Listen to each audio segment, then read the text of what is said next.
Right, I'm not sure things are going well between Boris Johnson and Rishi Sunak. Not just them, between Rishi Sunak and the rest of the cabinets, because following his mini budget announcement, this spring statement we had on Wednesday, we've had a number of cabinet ministers quite publicly being outspoken against Rishi Sunak's measures, including the Prime Minister himself. So Kit Mulhausen has decided to start the actual wave. He's already a cabinet minister and he's part of the team, but he's come out to speak out against this. But it's not just Kilt, because Jacob Rees-Mogg. I'm not surprised that Jacob Rees-Mogg is speaking out, because he's done it before, but he's done it. He always does it in a very polite Tory middle class way, right? You know, the upper middle class way, not even middle class.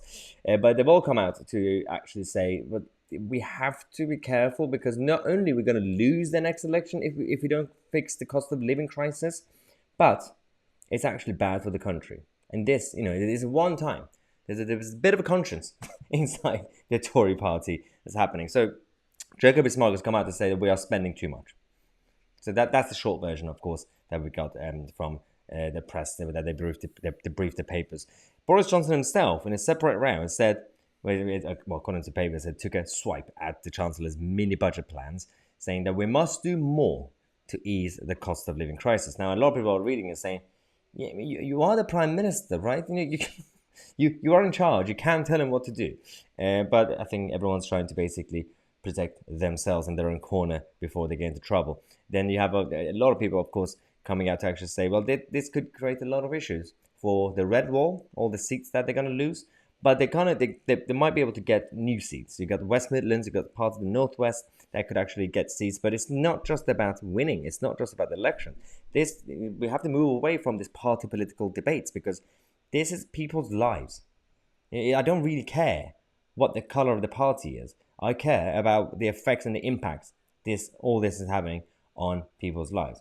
Now, to give you the overview of what we're dealing with, extra spending. We're talking about extra spending, £150 billion overall Whitehall, so all the departments in additional spending, right?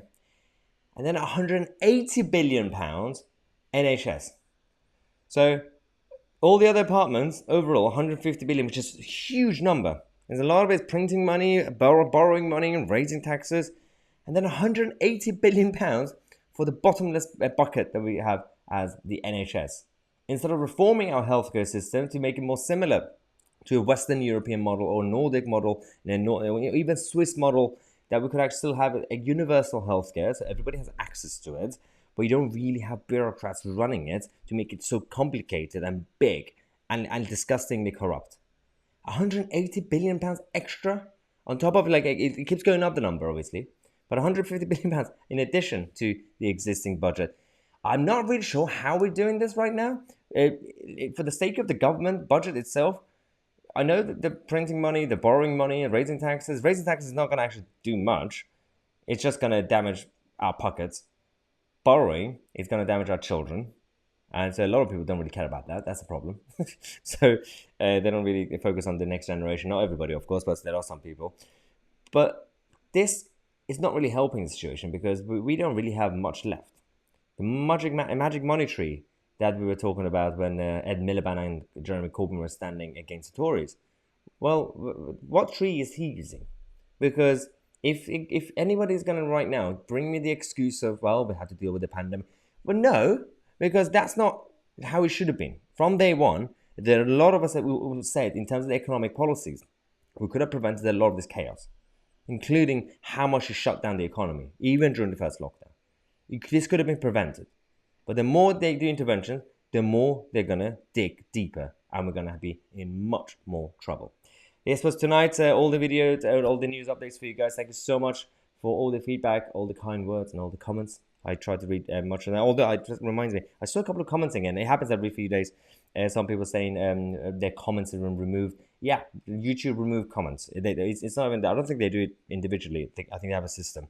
But if anybody thinks I'm removing comments, I don't have time to go through all the comments to remove any comments. But I'm pro free speech. So if any of your comments disappear, it's not me. It's YouTube.